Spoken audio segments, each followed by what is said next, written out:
Bismillahirrahmanirrahim. Assalamualaikum warahmatullahi wabarakatuh.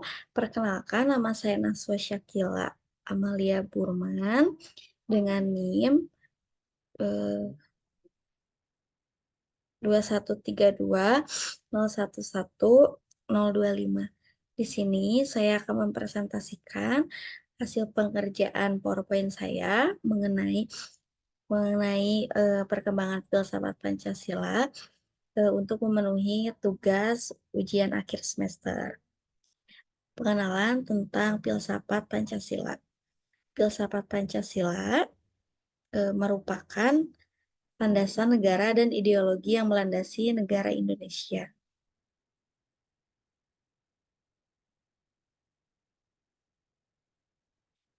Kelebihan perkembangan filsafat Pancasila. Keberagaman yang kaya. Filsafat Pancasila mampu mengakomodasi keberagaman budaya, agama, dan suku bangsa di Indonesia. Indonesia adalah negara yang kaya akan keberagaman budaya, etnis, bahasa, agama, dan adat istiadat. Keberagaman ini adalah salah satu ciri khas yang menjadikan Indonesia sebagai salah satu negara paling beragam di dunia. Lalu ada menghormati perbedaan.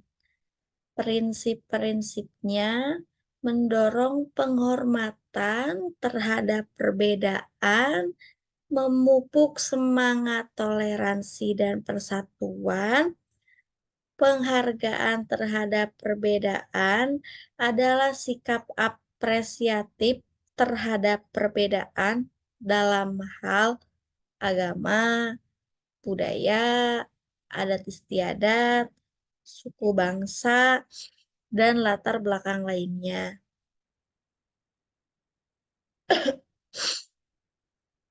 Penghargaan ini melibatkan penerimaan dan penghormatan terhadap setiap individu dan kelompok yang ada di desa tanpa diskriminasi.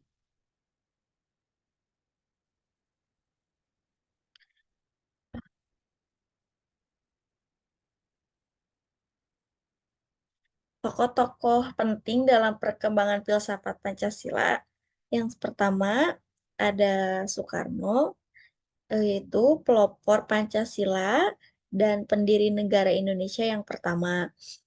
Penghargaan terhadap perbedaan adalah sikap apresiatif terhadap perbedaan dalam hal agama, budaya, adat istiadat, suku bangsa, dan latar belakang lainnya. Penghargaan ini melibatkan penerimaan dan penghormatan terhadap setiap individu dan kelompok yang ada di desa tanpa diskriminasi. Lalu ada Muhammad Yamin, memberi kontribusi pada rumusan sila pertama Pancasila. Profesor M. Muhammad Yamin, SH, adalah sastrawan, sejarawan, budayawan, politikus, dan ahli hukum yang telah dihormati sebagai pahlawan nasional Indonesia. Lalu ada Mokhtar Naim, itu mendorong pemikiran kemanusiaan dalam Pancasila. Dr. Haji Mokhtar Naim, MA, adalah antropolog dan sosiolog Indonesia. Ia pernah berkursi sebagai anggota Dewan Perwakilan Daerah Republik Indonesia periode 2004-2009, mewakili Sumatera Barat, dan anggota Majelis Permusyawaratan Rakyat Republik Indonesia tahun 1999 sampai 2004 dari fraksi utusan daerah Sumatera Barat.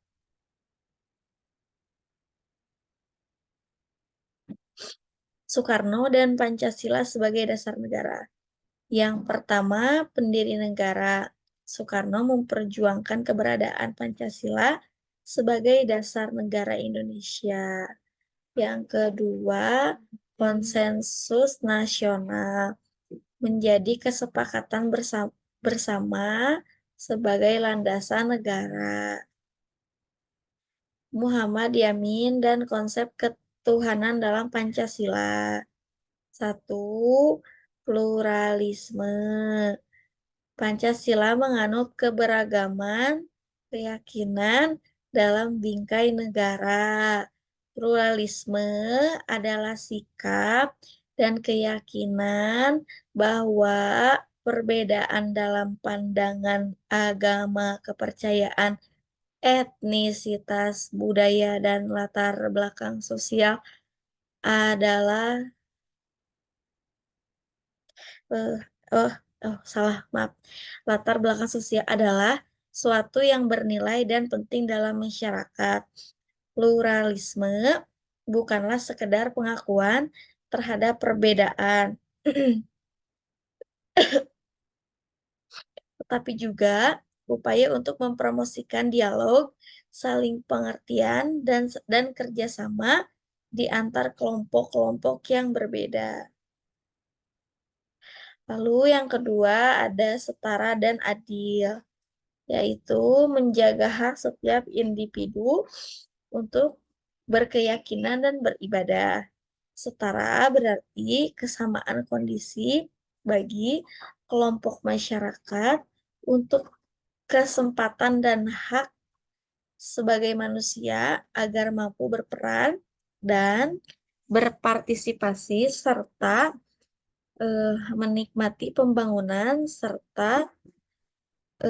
pembangunan, sedangkan adil berarti proses dan perlakuan bagi kelompok masyarakat yang ditangani dengan tidak adanya perbaikan peran, beban ganda, subordinasi, marginalisasi terhadap satu pihak.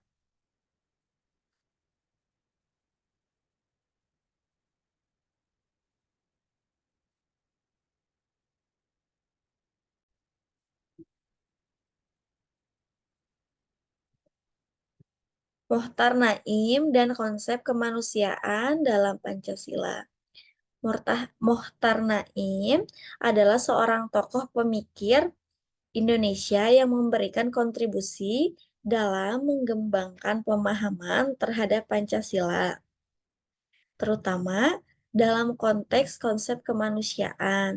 Salah satu konsep sentral Pancasila yang berkaitan dengan kemanusiaan adalah kemanusiaan yang adil dan beradab, eh, yang terdapat di dalam sila pertama. Jadi, berikut beberapa kontribusi Mohtar Naim terhadap pemahaman konsep kemanusiaan dalam Pancasila. Yang pertama, pemahaman mendalam tentang sila pertama. Mohtar Naim membahas secara mendalam tentang sila pertama, yaitu ketuhanan yang Maha Esa. Ia menyoroti bahwa keberadaan Tuhan dalam Pancasila menjadi landasan bagi pengakuan akan martabat manusia. Konsep ini mencerminkan pandangan bahwa kemanusiaan bersumber dari keberadaan yang lebih tinggi. Yang kedua, keseimbangan antara aspek ilahi dan manusia. Mohtar Naim menekankan pentingnya menjaga keseimbangan antara aspek ilahi dan manusia dalam konsep kemanusiaan Pancasila. Meskipun ada pengakuan terhadap Tuhan, nilai-nilai kemanusiaan yang adil dan beradab juga diperjuangkan untuk menciptakan kehidupan yang baik bagi semua manusia. Yang ketiga, penolakan terhadap kekerasan dan ketidakadilan. Dalam memahami kemanusiaan dalam Pancasila, Mohtar Naim menekankan penolakan terhadap segala bentuk kekerasan dan ketidakadilan. Ia menegaskan bahwa nilai-nilai kemanusiaan yang bersumber dari sila pertama harus menciptakan masyarakat yang adil dan sejahtera. Yang keempat, pentingnya pendidikan dan pembinaan moral. Mohtar Naim juga menyoroti pentingnya pendidikan dan pembinaan moral dalam mewujudkan kemanusiaan yang adil dan beradab. Eh, Ia berpendapat bahwa pemahaman terhadap nilai-nilai Pancasila perlu ditanamkan melalui pendidikan agar masyarakat dapat memahami dan menghargai martabat kemanusiaan.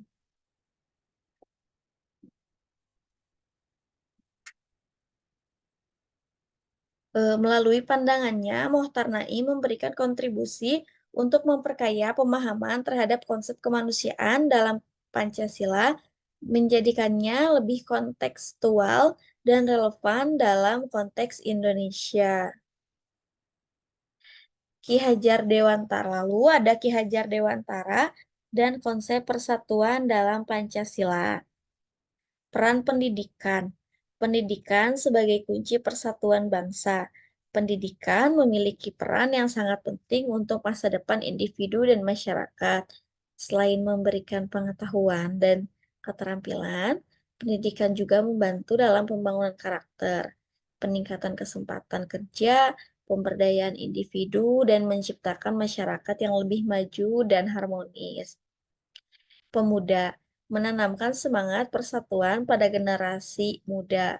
Pemuda adalah individu yang bila dilihat secara fisik sedang mengalami perkembangan dan secara psikis sedang mengalami perkembangan emosional.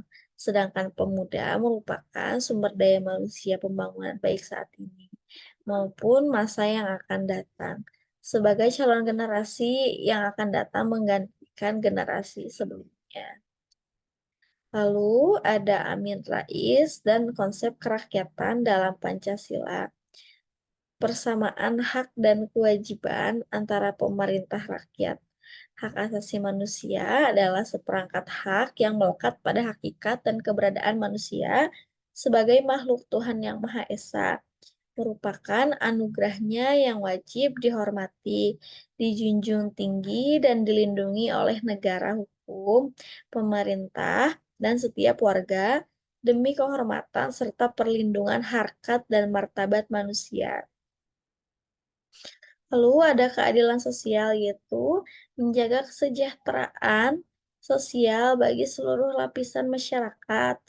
Eh, Keadilan sosial merupakan hak bagi setiap warga Indonesia yang hidup bersama dalam negara ini.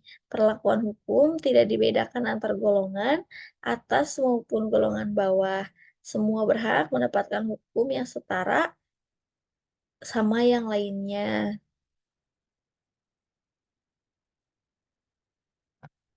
Keberlanjutan perkembangan filsafat Pancasila di era modern. Kehidupan multikultural. Pancasila menjadi landasan yang relevan dalam keberagaman budaya dan agama di era globalisasi, hak asasi digital. Yang kedua, hak asasi digital.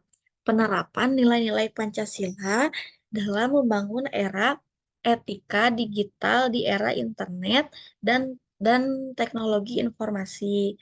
Lalu yang ketiga ada pendekatan hijau, yaitu perlindungan lingkungan dan keberlanjutan di era perubahan iklim global. Selanjutnya, keberlanjutan perkembangan filsafat Pancasila di era modern. Keberlanjutan perkembangan filsafat Pancasila di era modern dapat dipengaruhi oleh berbagai faktor. Beberapa hal yang mungkin mempengaruhi keberlanjutan antara lain konteks sosial dan politik, perkembangan filsafat Pancasila sangat terkait dengan konteks sosial dan politik di Indonesia. Perubahan dalam struktur sosial dalam politik dapat mempengaruhi interpretasi dan penerapan nilai-nilai Pancasila. Yang kedua, pendidikan dan penelitian. Keberlanjutan filsafat Pancasila juga bergantung pada upaya pendidikan dan penelitian. Penelitian yang mempromosikan pemahaman mendalam tentang Pancasila dapat memastikan generasi muda terus-menerus terlibat dalam pemikiran dan aplikasi nilai-nilai tersebut. Yang ketiga, interkulturalisme dalam dalam era globalisasi, interaksi antar budaya menjadi semakin penting. Keberlanjutan perkembangan filsafat Pancasila bisa didukung melalui dialog dan pertunjukan budaya. Hmm,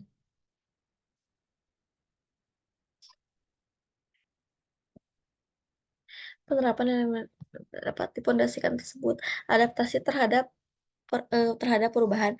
Pancasila perlu dapat diadaptasi dengan perubahan zaman tanpa kehilangan nilai-nilai inti.